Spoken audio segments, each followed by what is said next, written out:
They began to change the more they stayed, not dramatically, not in ways that offered comfort. The changes were subtle enough that no one noticed them all at once.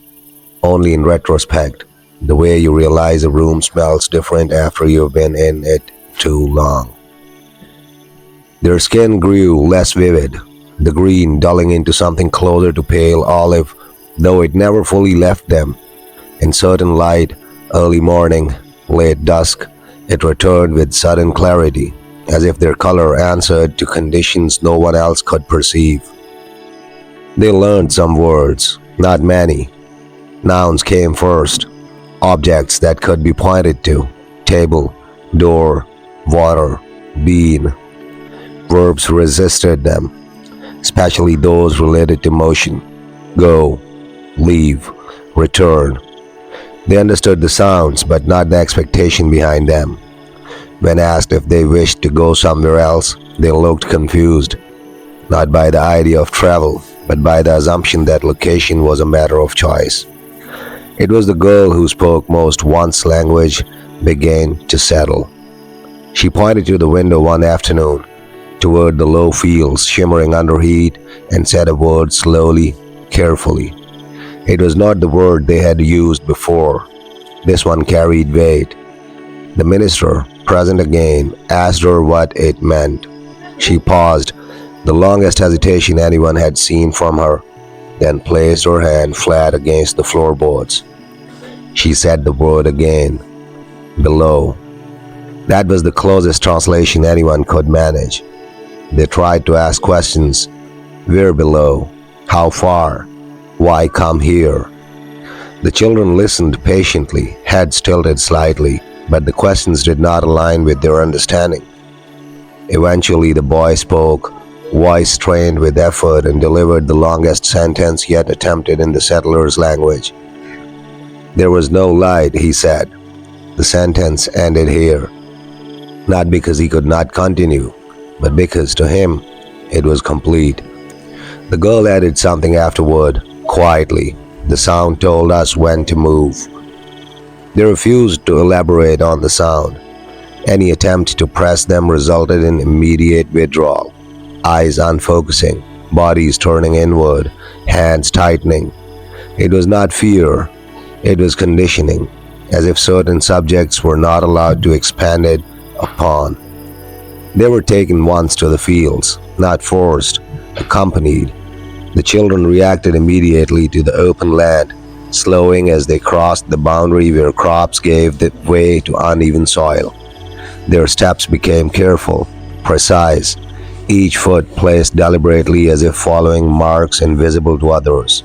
The boy knelt suddenly and pressed his palm to the ground. His face tightened. He shook his head. Too loud, he said. The earth beneath his hand vibrated faintly. Not enough to be felt by anyone else, but enough to register in the way dust lifted and settled again, disturbed without cause. They did not go farther. That night, the sound returned again, but this time, it came from below. Not from the fields, not from the trees, from under the house. It wasn't a noise in the traditional sense, no rhythm, no tone. It was the sensation of pressure shifting, of something vast adjusting itself beneath layers of soil and stone. The walls trembled softly, not in warning, but in acknowledgement. The children woke instantly. They did not rise. They sat up slowly, eyes tracking the floor, expressions tense but familiar. The girl whispered something under her breath, not a prayer, not fear, more like confirmation. The boy turned toward the people in the room. "You're standing on it," he said. Someone asked what he meant. He frowned, genuinely confused by the question. "This place," he continued, gesturing vaguely downward. "It is thin here." The sound pulsed once, harder. Several objects rattled on shelves, a cup tipped and shattered without being touched. The children flinched, the first involuntary reaction anyone had seen.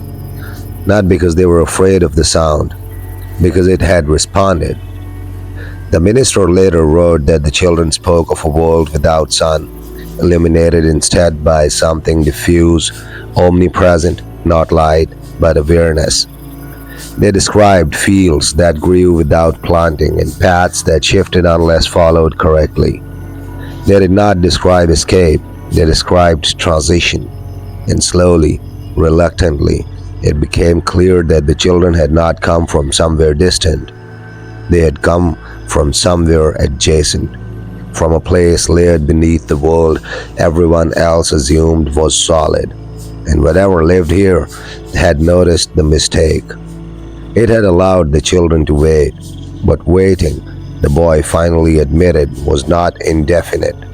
At some point, the sound would change again, and when it did, it would not be satisfied with delay. The next morning, the children did not wake in the usual way. They rose silently as if they had already anticipated the room's light before it arrived. Their eyes were sharper, glimmering faintly in the sun that filtered through the windows. It was a subtle glow, almost imperceptible, but it carried with it the sense that their awareness had deepened, that the house, the soil, the very air had communicated something overnight. They moved together toward the edge of the room where the floorboards felt uneven underfoot. The boy crouched and pressed his palm to see a seam between the boards. The vibrations beneath his hand were subtle, a soft hum that resonated through bone. He closed his eyes briefly as if listening to a conversation no one else could hear. "They're awake," the girl said quietly, her voice still soft, carried an unusual authority. The syllables were consistent with the language she had begun shaping, but they felt deliberate, as if she were speaking to something beyond comprehension. The adults in the house observed from the threshold, hesitant. Any sudden movement or interference seemed to disturb the children, who reacted with precise gestures, fingers tracing lines in the air, steps measured and deliberate. Their skin, though still green, appeared to shimmer faintly like a surface touched by water under low light. Food was offered again: beans, bread, water. They partook carefully, calculating each bite, each sip, with deliberate attention. It was not hunger that drove them, it was preparation. I watched as the boy straightened and lifted his gaze toward a corner of the room where a faint shadow lay against the wall. It was subtle at first, almost invisible, but the way the children's eyes followed it and the way the girl's hand instinctively brushed the boy's sleeve made it clear that the shadow carried weight, presence. The shadow stretched, thin and subtle, then receded. The children did not flinch, they did not speak, but the boy's fingers twitched ever so slightly as if responding to instructions only he could interpret. The minister tried once again to ask questions, simple questions but origin, names, direction. Each attempt was met with silence or repetition of phrases that sounded structured, disciplined, intentional. The words were not meant for translation. They were meant to measure the listeners, to gauge the comprehension and reaction. Outside, the wind shifted, leaves rustled in a way that seemed purposeful, curling and snapping back like breath. The farmhands noticed the shift. Animals flinched, the children did not. Later, the boy turned to the adults and whispered a single word, not in English, not in any familiar tongue. It was a word that felt too large for the mouth, too heavy for air, as though it carried memory and warning both. The sound beneath the house answered. A low, resonant vibration moved through the floorboards, not strong enough to shake objects, not loud enough to be called noise, but undeniable. The very ground beneath their feet pulsed with recognition, as if acknowledging the children's presence, their readiness, their purpose. For the first time, it seemed as if the children were not merely observed. They were participants, agents. They moved with intention, not human, not fully, but precise, as if every gesture had been rehearsed by an unseen authority. And for the adults, the air thickened, heavy with understanding they could not articulate. The children were no longer simply strange, they were a threshold, a point of contact with something buried beneath the fields, beneath the soil, beneath understanding itself. That day, no one spoke aloud about fear. There was only quiet, the kind that presses into the lungs and leaves a lingering weight. The children ate, moved, and listened, and the house, the land, seemed to lean closer, paying attention. By evening, the children were sitting together, staring at a single point where the floorboards joined the wall, as if watching a slow, deliberate pulse move beneath them. And I began to realize that the green of their skin was not the anomaly. The anomaly was what they had come to witness, and what waited below. The children began to speak more, not English, not any tongue anyone recognized, but a language of rhythm and observation. It was not random babble. It had structure, cadence, and intent. Every word carried weight, every pause measured. It was a language that demanded listening rather than translation. When they walked through the fields, the land seemed to respond. Soil that had been hard and uneven softened slightly under their steps, paths aligning subtly as if marking invisible lines. Crops leaned away or toward them in patterns that no one else could predict. Even the wind seemed to adjust, moving in faint eddies that skirted around their forms. The boy would pause, hands brushing against the top of stalks, murmuring in his language. The girl echoed him, though her tone was slightly higher, almost musical. No human could have understood the words, but their intention was undeniable. It was as if the very land beneath them was learning, shaping itself in response to their commands. The adults tried to intervene once. One of the men attempted to redirect the children toward the house, fearing exposure or danger.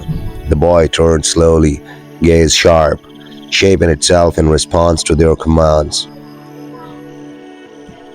The adults tried to intervene once. The boy turned slowly, gaze sharp, and spoke a single phrase. It was not a threat, it was precision. The wind shifted immediately, strong enough to ripple the fields and waves. The men stopped, too late to resist the impression that something far larger than the children had answered. The children did not move, they simply stood, watching, waiting, measuring. That night the house was alive with sound, not footsteps or voices, but vibrations. Soft thuds beneath the floor, the settling of walls, the whisper of wood adjusting. The children sat in silence, hands folded neatly in their laps, eyes fixed on the floor. They were listening. A single whisper came from the girl, barely audible. "It notices." The boy nodded once, small and precise. Later, the minister recorded what happened next. Small objects began to shift across the room, a cup tipping, a chair inching slightly, a feather lifted and set down without wind. Nothing violent, nothing chaotic, but undeniable. The children did not touch these things. They watched with calm intent, as if orchestrating from distance. The adults began to understand that the children were not merely strange. They were conduits. Their green skin was not the anomaly. It was a marker, a sign that they had come from a place attuned to forces the settlers could neither name nor measure. By dawn, the land beyond the house held subtle imprints, small depressions where the children had knelt, arcs of flattened crops where they had walked, patterns in soil that resembled symbols but made no sense. Even the wind carried a lingering rhythm, faint and deliberate, as if the earth itself had been given instruction and had obeyed. It was not fear that pressed on the adults, but awe and dread, a knowing that these children had arrived not by accident, but because they were summoned, and the place that had sent them was watching, learning, waiting. And as I watched them sleep that night, culled together yet apart, I understood. They were preparing for something beyond the fields, beyond the house, beyond understanding. The sound would return. It always did. And when it came, the children would respond, not as humans, but as emissaries of the place that had made them green, quiet, and patient. The morning light arrived unevenly that day, diffused through low clouds and a mist that had settled across the low fields overnight. It did not brighten the room so much as reveal it. Every seam in the walls, every scratch on the boards, every slight warp in the floor that had gone unnoticed before. The children stirred immediately, eyes opening not at the light but at its presence, as if the sun itself were a messenger, arriving late. They did not speak at first. They simply rose and moved toward the window, hands brushing lightly against the sill. Their gaze was drawn to the horizon, to the farthest line where earth met sky, and held there with unwavering focus. The adults tried to redirect them, speaking softly, urging them to eat or rest. The children did not turn. Then, almost imperceptibly, the wind shifted. Not the ordinary breeze that ran through the fields, but a deliberate movement, rolling and curling, speaking through grass and leaf and soil. The adults froze. The hairs along their arms stood up. Even the animals seemed to notice, stirring uneasily, sniffing the air. The girl tilted her head slightly and whispered a word, or perhaps a phrase in their language. The syllables stretched, each one precise, careful, deliberate. The boy repeated it, soft but firm, and the effect was immediate. The vibration of the earth beneath their feet shifted, subtle at first, then more distinctly. The floorboards hummed, the walls seemed to lean inward, and a faint pulse ran through the very air around them. The minister attempted to intervene, stepping closer to ask the meanings of the words, but the boy's eyes held him in place. It was not a glare, not a threat. It was a measure of authority, as if the boy had counted the breath in the room, the weight of the adults, the timing of the wind, and decided that interference would be misplaced. Outside, the fields began to change. Crops bent in subtle arcs, forming lines that seemed intentional yet made no sense to anyone observing. The soil pressed down in patterns that appeared deliberate. Even the small animals of the field stayed at a distance, weary without understanding why. The children did not touch or move these things.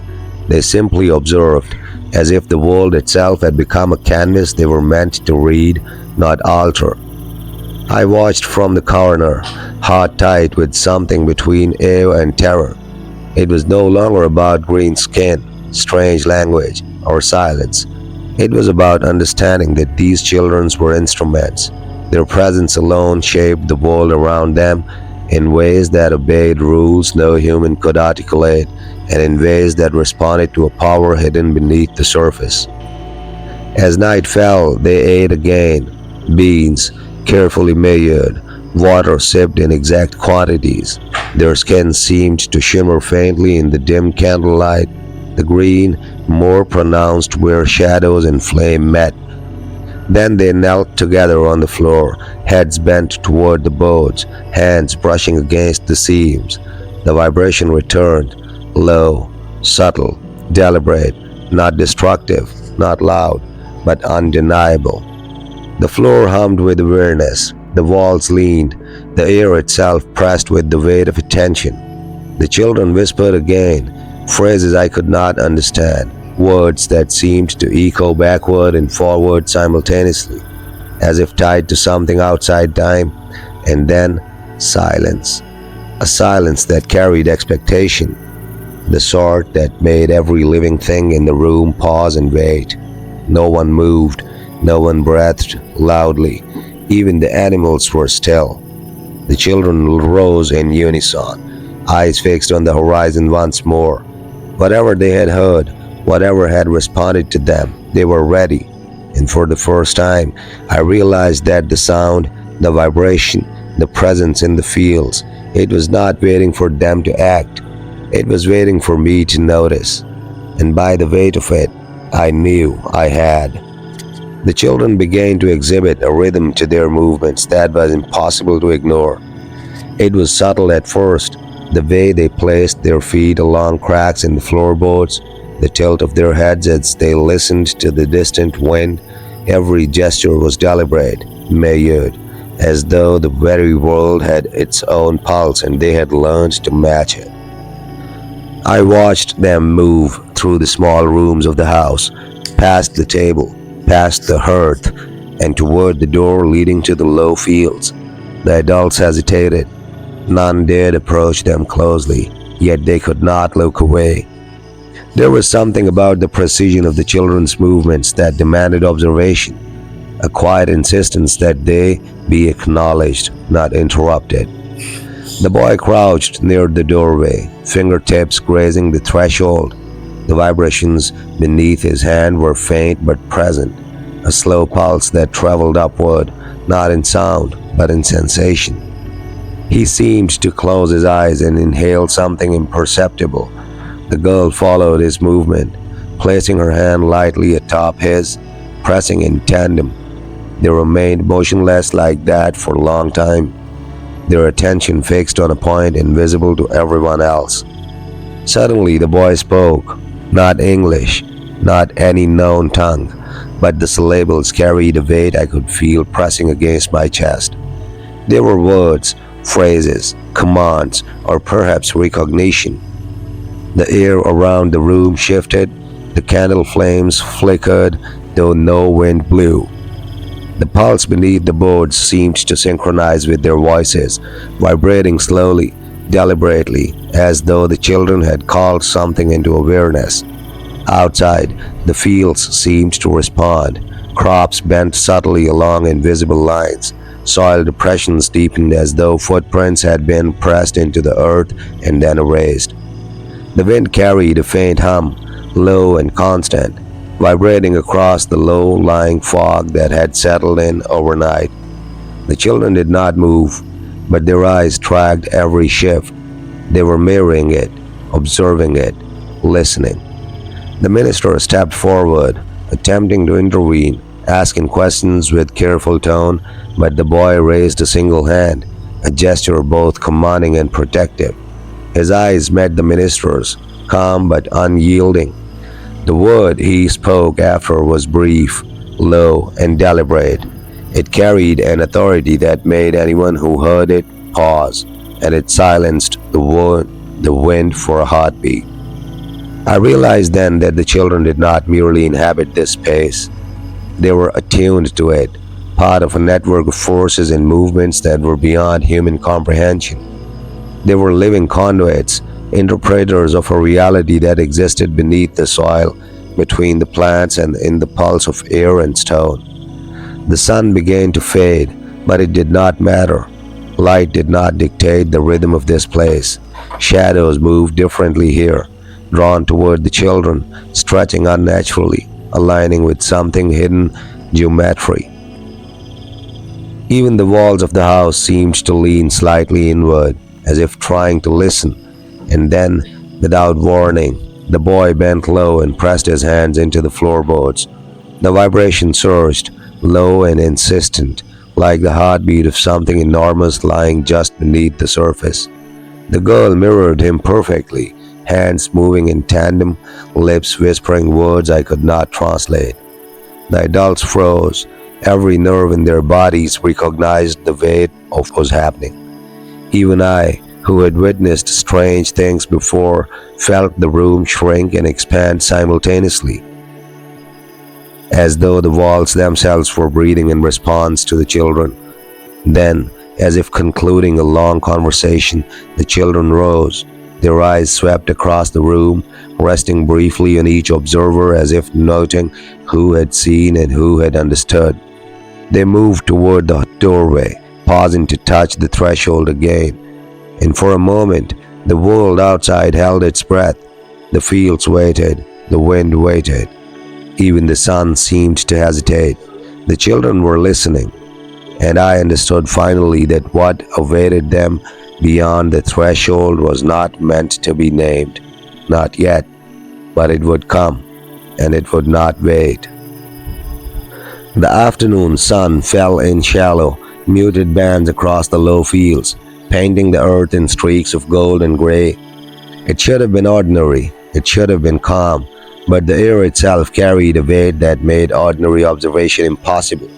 Every shadow, every movement seemed measured against something unseen, something vast, and I felt it pressing in the form and from the edges of perception. The children moved slowly through the house, their steps deliberate, almost ritualistic.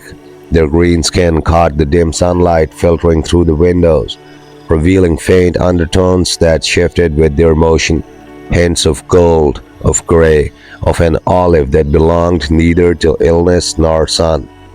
Their eyes were sharper than before, catching everything, a fly skimming the air, a crack in a floorboard, the faint tilt of a candle flame, but there was something new, an awareness of presence beyond the immediate room, something waiting, watching.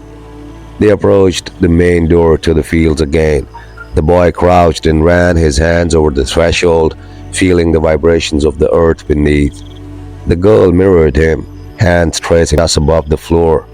Their movements were synchronized perfectly, as though the pulse beneath them dictated timing.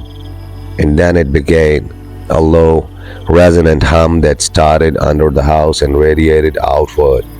Faint at first, then insistent, brushing against bone and air alike. The adults watched in frozen silence. The minister, scribbling notes with trembling hands, whispered a prayer, but the words faltered mid-sentence. He had seen and heard enough to know the children were no longer part of the ordinary world. They were attuned to something below, something patient, something deliberate, that had existed long before any of us stood on this land. The mist from the fields drifted closer, curling into the doorway like smoke guided by unseen hands. The children did not react to it, anticipated it, acknowledging its movement with subtle gestures. The boy whispered in their strange language and the mist shifted, parting in slow, deliberate swirls. The girl added a phrase in harmonization, and the subtle vibrations of the floorboards increased, pulsing in response. For the first time I understood fully. The children were intermediaries. They were not green-skinned anomalies or oddities of language. They were interpreters of force too vast and deliberate for ordinary comprehension. And those forces had noticed us. They were mirroring every breath, every shift, every flicker of attention. The boy turned suddenly, eyes locking on the horizon beyond the fields. The wind shifted, carrying a subtle vibration that the human ear could barely register. "It sees," he said, voice low but precise. The girl echoed softly, "And it waits." Even the animals reacted. Horses pawed the earth uneasily, dogs stiffened, birds refused to take flight. Every living thing seemed to acknowledge the presence, but none understood it. The children walked back into the house and seated themselves near the hearth, still and poised. Their attention, however, did not leave the doorway. The pulse beneath the floorboards continued, steady and deliberate, synchronized with the children's subtle movements. By evening, the adults understood a terrifying truth. Whatever existed below, the hidden place the children came from, had eyes. It had awareness, it had memory, and it had patience. We were no longer observers, we were witnesses. And witnesses, I realized, carry a weight heavier than understanding itself. Night fell quietly, almost politely, yet the darkness carried with it an unnatural density. It wasn't just absence of light, it was a pressure, an invisible weight that settled in the corners and under the floorboards. The children moved through the house with quiet certainty, their bare feet brushing lightly against the boards, listening to the soft thrum of vibrations that I could now feel deep in my chest. Every step, every breath seemed synchronized with something beneath the earth, something vast, deliberate, ancient. They did not speak in English anymore. Their murmurs in the strange, patterned language carried weight, each phrase precise and measured. It was a dialogue, but not with us. The words seemed directed at the pulse under the house, as if issuing commands or acknowledging instructions, and the pulse responded, subtle, persistent, insistent. The walls themselves seemed to vibrate in harmony, the air bending and twisting in rhythm with the children's voices. The minister tried once more to approach, to ask what the children meant, but the boy's gaze held him place. It was not anger, it was measurement, calculation, a quiet authority that left no room for interference. The girl raised her hand in subtle alignment with the boy's gestures, and the vibrations intensified, moving outward, brushing against the floorboards, the walls, even the thin glass of the windows. Outside, the fields seemed to awaken. The mist that had settled earlier shifted and twisted along invisible patterns, crops bent in arcs that followed unseen geometries, shadows elongated unnaturally, stretching and aligning as if following secret lines etched into the land itself.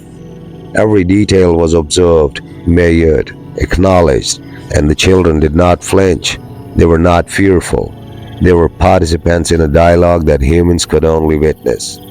The boy finally spoke a phrase in English, slow, deliberate. It remembers.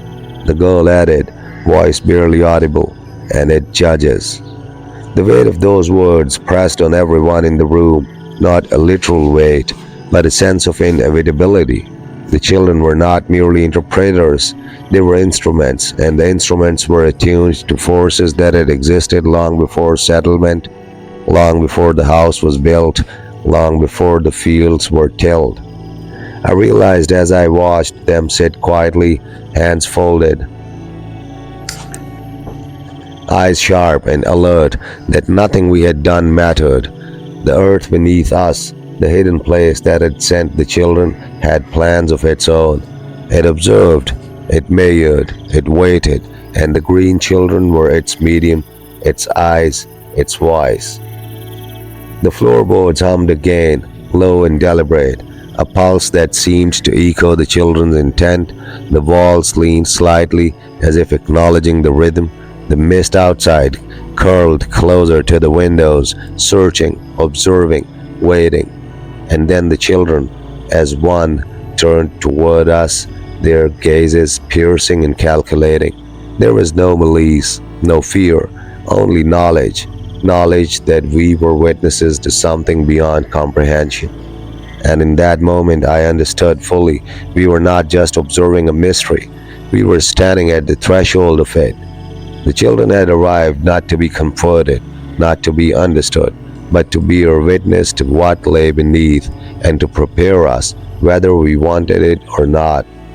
The pulse under the house thumped again, stronger now, a reminder that the hidden world was alive, aware, and patient. And that patience, I realized with a chill, was not infinite.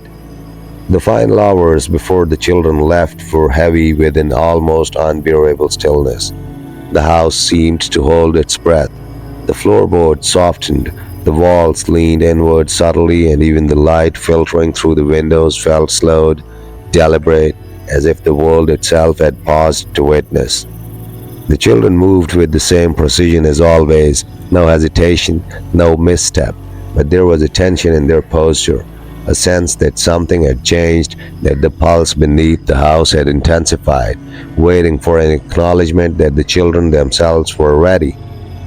They walked toward the door to the fields. Pausing at the threshold, the boy placed his hand against the worn wood. The faint vibration beneath the boards responded immediately, low, deliberate, and insistent. The girl followed, fingertips brushing his.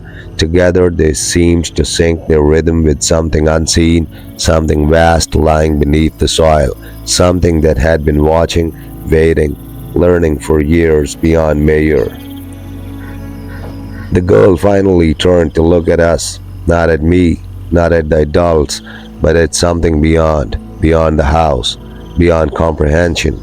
Her eyes held understanding and warning simultaneously. The boy mirrored her glance, steady, precise, and unyielding. They were no longer just visitors. They were the living connection to something beneath the world we knew, a pulse in the earth that observed, remembered, and waited. And then, without sound, without ceremony, they moved through the mist toward the horizon. Their footsteps left no imprint, but the vibration lingered, faint but undeniable, like the echo of a memory that refuses to fade. The wind carried a subtle rhythm that mirrored the children's movements, a lingering pulse of awareness that touched everything it passed. The house, the fields, the soil beneath, and the mist itself seemed to exhale collectively once they were gone. Yet, even in their absence, the presence beneath remained, patient, watchful, aware. The pulse, faint but deliberate, persisted through the walls, the floorboards, the earth beyond, as though reminding us that the green children's arrival was not an anomaly. They had come from a hidden world, one that existed beneath and alongside our own, and they had carried its attention with them. And now, even in their departure, it was clear the world we walked on is never silent. It listens, it waits, and it remembers. We were left behind as witnesses, not to understand, not to judge, but to know that something vast, deliberate, and patient continues to exist beneath every step we take. The children had left, but the pulse remained, and it would wait, always, for the next.